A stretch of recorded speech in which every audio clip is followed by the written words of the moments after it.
आसमान से पीछा छुड़ाने के लिए चांद पर चढ़ गई होगी। अगला प्रश्न, चांद वाली अम्मा झाड़ू क्यों नहीं छोड़ना चाहती थी? इसका उत्तर है, चांद वाली अम्मा झाड़ू इसलिए नहीं छोड़ना चाहती थी क्योंकि उसके पास एक ही झाड़ू था। अगला प्रश्न, चित्रों को देखकर बताओ कि अम्मा के साथ कौन कौन रहता होगा।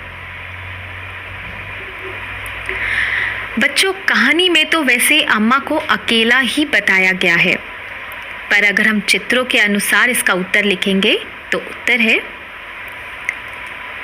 अम्मा के साथ बादल, चिड़िया, आसमान, चांद और झाड़ू रहते थे। अगला प्रश्न, आसमान बार बार आकर अम्मा की कमर से क्यों टकराता था? तुम्हें क्या लगता है? इसका उत्तर है, आसमान बार बार आकर अम्मा की कमर से इसलिए टकराता था क्योंकि आसमान को अम्मा को छेड़ने में मज़ा आता था, वह शरारती था। अगला प्रश्न, रूठना मनाना। जब बूढ़ी अम्मा उड़ी जा रही थी तो उन्होंने आसमान को हर तरह से मनाने की कोशिश की। बताओ उन्होंने क्या क्या कहा होगा? आप अगर देखेंगे इसमें रिक्त स्थान है। पहला, घबराकर, गिड़गिड़ाकर, गुस्से से और तरकीब सूझने पर। तो आप उत्तर में घबराकर में लिखेंगे। यहाँ पे बात अम्मा और आसमान की हो रही है, तो अम्मा ने क्या कहा होगा? बेटा, मुझे ऊपर मत लेके जा, मुझे डर लग रहा है। गिड़गिड़ाकर में आप लिखेंगे, यहाँ पर आप लिखेंगे, अरे बेटा इतना ऊपर क्यों लेके जा रहा है, मुझे डर लग रहा है, मैं यहाँ से गिर जाऊंगी। गुस्से से में आप लिखेंगे, देख अगर तूने मुझे अभी नहीं छोड़ा ना तो तेरे लिए अच्छा नहीं होगा। तरकीब सूझने पर, बेटा आगे से मैं तुझे नहीं मारूंगी, अरे मुझे अब छोड़ दे, मेरा पीछा छोड़। बच्चों, इसी तरह आप भी अपने शब्दों में उत्तर देने का प्रयास करें। अगला प्रश्न, घूरना। अम्मा उसे घूर कर देखती तो आसमान थोड़ा हट जाता। कब कब ऐसा होता है जब तुम्हें कोई घूर कर देखता है? जैसे मेरा दोस्त मुझे घूर कर देखता है जब मैं उसका मजाक उड़ाता हूँ।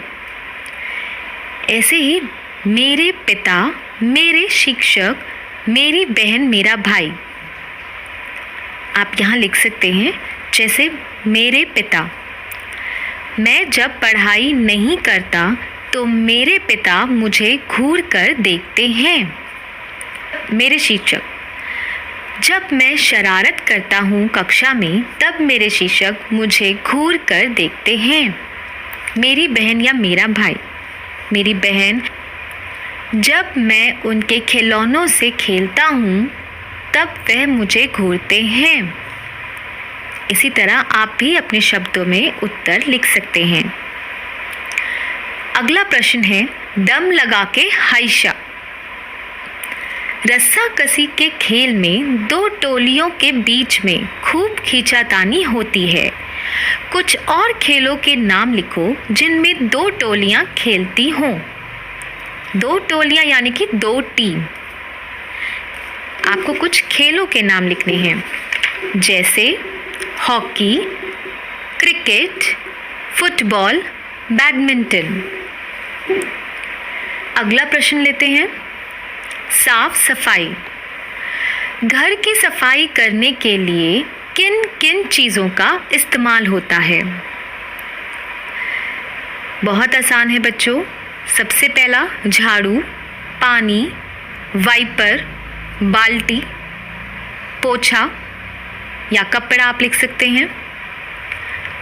अगला प्रश्न, किन किन मौक़ों पर तुम्हारे घर का सारा सामान हटाकर खूब ज़ोर शोर से सफाई होती है? बच्चों, इसका बहुत ही आसान उत्तर है। आप सब जानते हैं, दीपावली पे हम अपने घर में बहुत सफाइयाँ करते हैं। दूसरा, होली या कोई अन्य त्यौहार या कोई घर में पाठ पूजा होती है तब। ठीक है।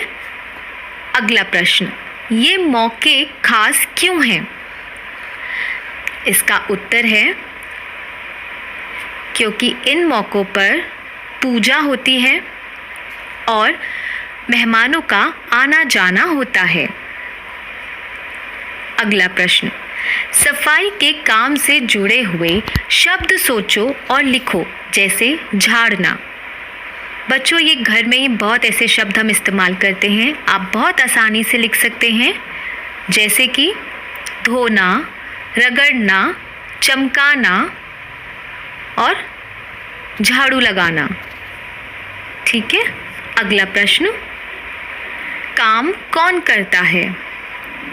बूढ़ी अम्मा अकेली रहती थी, उन्हें घर का सारा काम अकेले ही करना पड़ता होगा। उन कामों की सूची बनाओ जो उन्हें सुबह से शाम तक करने पड़ते होंगे। यह भी बताओ कि तुम्हारे घर में यह काम कौन कौन करता है। तो बच्चों, नीचे आप देख सकते हैं, एक तरफ लिखा है बूढ़ी अम्मा के काम और दूसरी तरफ लिखा है मेरे घर में कौन करता है। तो बूढ़ी अम्मा के काम क्या थे? पानी भरना, खाना बनाना, कपड़े धोना, सफाई करना। आपके घर में कौन कौन काम करता है वो आपको लिखना है। ये आप खुद से इसका उत्तर लिखिएगा। अगला प्रश्न, तुम कौन से काम करते हो? अपने कामों के बारे में बताओ। एक तरफ लिखा है घर के काम, दूसरी तरफ लिखा है घर से बाहर के काम। तो आप घर के काम में लिखेंगे। तो घर के काम में आप क्या करते हैं? अपनी मम्मी की काम में मदद करते हैं, अपनी किताबों को पढ़कर सही जगह पे वापस से लगाते हैं और उसके बाद आप घर में सफाई में अपनी मम्मी की मदद करते हैं और चीज़ें स्थान पर रखते हैं। इसी तरह से आप इसका प्रश्न का उत्तर लिख सकते हैं।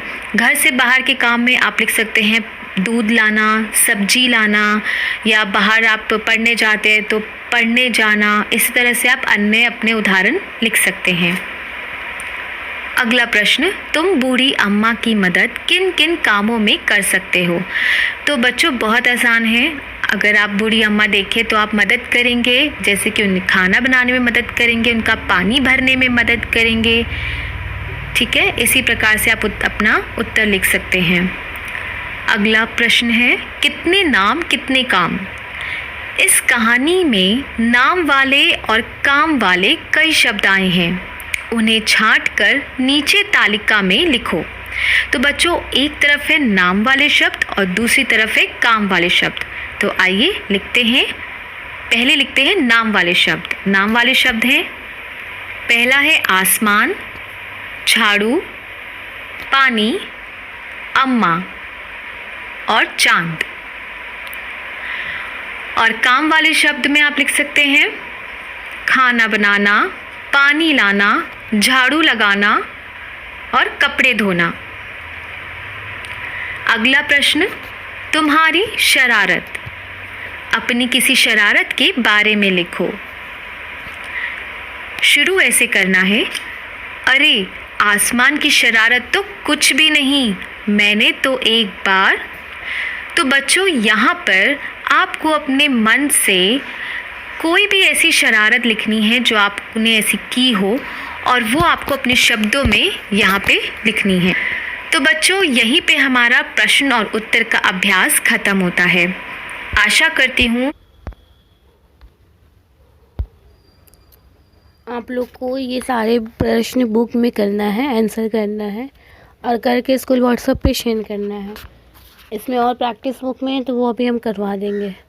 ओके, करके इसको स्कूल व्हाट्सएप पे शेयर करिए। Thank you, have a nice day, bye everyone.